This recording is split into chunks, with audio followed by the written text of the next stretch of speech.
नमस्कार मित्रांनो, आपल्या पीजी ज्ञान या YouTube चॅनलवर स्वागत आहे। तर मित्रांनो, आपण आजच्या व्हिडिओमध्ये पाहणार आहोत की 2 दिवसाच्या आत हे काम करा, नाहीतर तुम्ही लाडकी बहीण योजनेतून होणार बाद।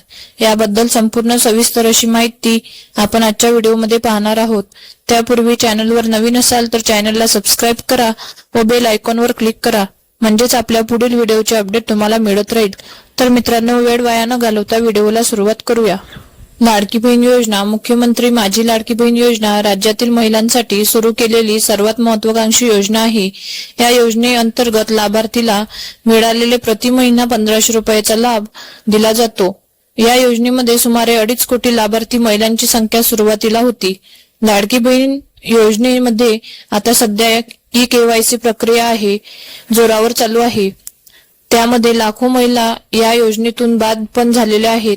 सध्या आता या योजनेमध्ये ई-केवायसी प्रक्रिया किंवा केवायसी दुरुस्ती प्रक्रिया यासाठी फक्त शिल्लक 2 दिवस बाकी आहेत। आता पण लाखो महिलांची केवायसी या पूर्ण करावे, नाहीतर तुम्ही या योजनेतून बाद होता। याबद्दल आपण आता सविस्तरपणे माहिती जाणून घेऊया। मार्च एप्रिल महिन्याचा हप्ता मुख्यमंत्री माझी लाडकी बहीण योजनेअंतर्गत गेल्या अनेक महिन्यापासून हप्ता पुढील महिन्याच्या शेवटच्या आठवड्यामध्ये येत आहे। म्हणजेच प्रत्येक महिन्यात हा हप्ता 1 महिना वेळाने देण्यात येत आहे। आता देखील मार्च महिन्याचा हप्ता 1500 रुपये हा एप्रिल महिन्याचा फक्त 2 दिवस शिल्लक असून अजूनही कोणतीही अधिकृतपणे मार्च महिन्याच्या हप्त्याची घोषणा केलेली नाही। सूत्राच्या माहितीनुसार किंवा प्रसार माध्यमांमध्ये मार्च आणि एप्रिल महिन्याचे एकत्रितपणे 3000 रुपये देण्याची चर्चा खूप जोरावर चालू आहे।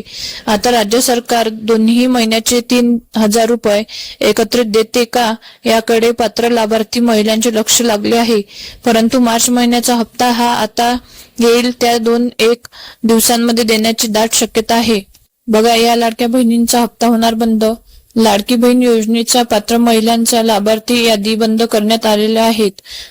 त्यात आता महिला ई-केवायसी करण्यास सांगितले होते। यामध्ये केवायसी मधील दुरुस्तीसाठी फक्त 2 दिवस शिल्लक आहेत। या काळामध्ये जर महिलांनी ई-केवायसी प्रक्रिया पूर्ण केली नाही तर त्या महिला या योजनेतून मंजूर लाडकी बहीण योजनेतून बाद होतील। लाडकी बहीण योजनेमध्ये अजूनही जवळपास 20 ते 30 लाख महिलांची केवायसी प्रक्रिया बाकी आहे। त्यामुळे 2 दिवसांमध्ये जर तुम्हाला लाभ सुरळीतपणे पाहिजे असेल तरी या 2 ते 3 दिवसात तुम्ही 30 एप्रिल पर्यंत तुमची केवायसी दुरुस्त करू शकता। केवायसी केल्यानंतरही महिलांची पुन्हा पडताळणी होणार आहे। या पडताळणीत जर तुम्ही अपात्र ठरलात तर तुमचा लाभ कायमचा बंद होईल, म्हणजेच पुढील कोणताही हप्ता तुमच्या बँक खात्यामध्ये येणार नाहीत। म्हणजेच तुम्ही अपात्र असल्याची खात्री आहे। 2 दिवसाच्या आत हे काम करा, नाहीतर तुम्ही लाडकी बहीण योजनेतून होणार बाद। याबद्दल संपूर्ण सविस्तर अशी माहिती आपण आजच्या व्हिडिओमध्ये जाणून घेण्याचा प्रयत्न केला आहे। जर मित्रांनो तुम्हाला आमचे व्हिडिओ आवडत असेल तर नक्की आपल्या पीजी ज्ञान या YouTube चॅनलला सबस्क्राइब करा व व्हिडिओला जास्तीत जास्त शेअर करा व त्याचबरोबर लाईक करायला विसरू नका। धन्यवाद।